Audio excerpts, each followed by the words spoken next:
बंधु माने जन्माष्टमी हिंदू मानकर प्रमुख पर्व अटे।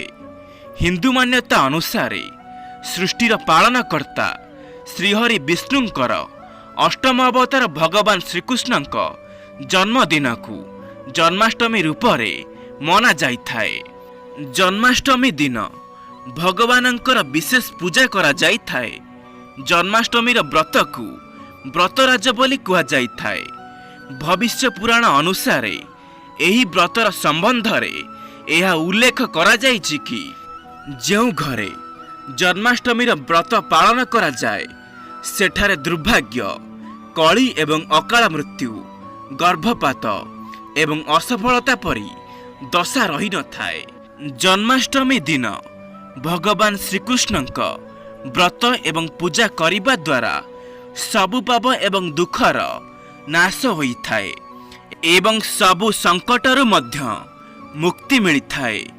जो माने एही व्रत पालन करिथांती तांकु संसारर सबु सुख मिली जाइथाए एवं मरिबा परे विष्णु निवास रे से बास करिथांती। किंतु किछि काम एमिति होइथाए ताहा जन्माष्टमी दिन भूल रे मध्य करिबा अनुचित अटे। आपण जन्माष्टमी दिन व्रत रखिथांती कि न रखिथांती किंतु सही दिन एही भूल करिबा अनुचित अटे। तेबे आसंतु जानिबा।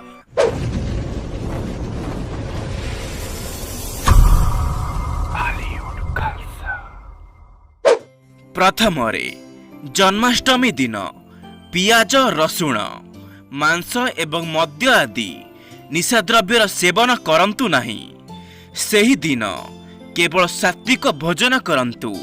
जदि आपण माने एही गोटिए दिन एही परी करुछंती तेबे आपणक देह प्राय सुस्थ रहिबो।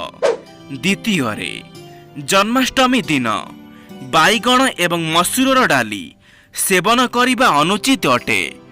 तृतीय एही दिन निज मन रे भगवान श्रीकृष्णଙ୍କ नाम नेबा शुभ होइथाए।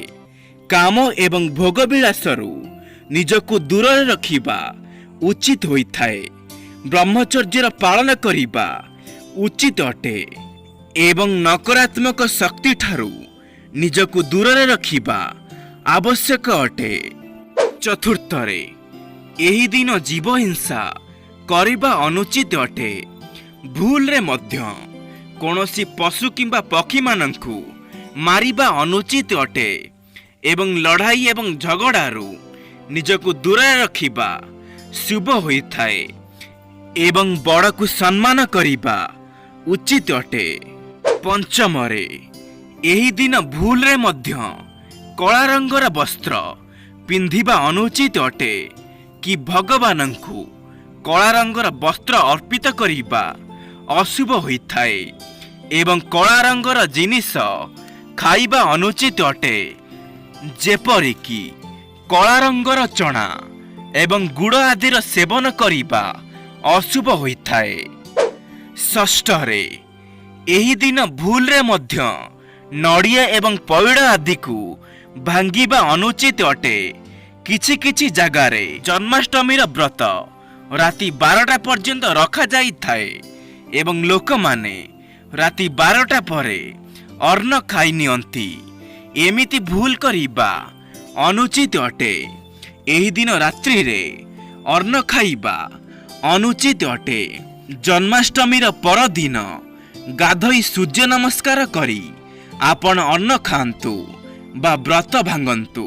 सप्तम जन्माष्टमी दिन बाल एवं नख काटंतु नहीं एवं पुरुष लोक माने दाढ़ी एवं निश काटंतु नहीं।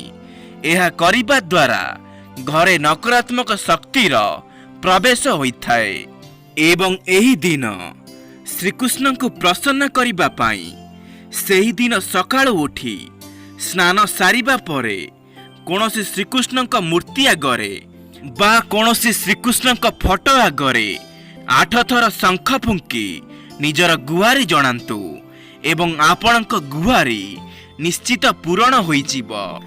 तेबे बंधु माने जदि आपण मानंकु ए भिडियोटी भल लागि थाए लाइक एवं शेयर करंतु एवं आपणक मतामत आम कमेंट बॉक्स रे लिखि दियंतु।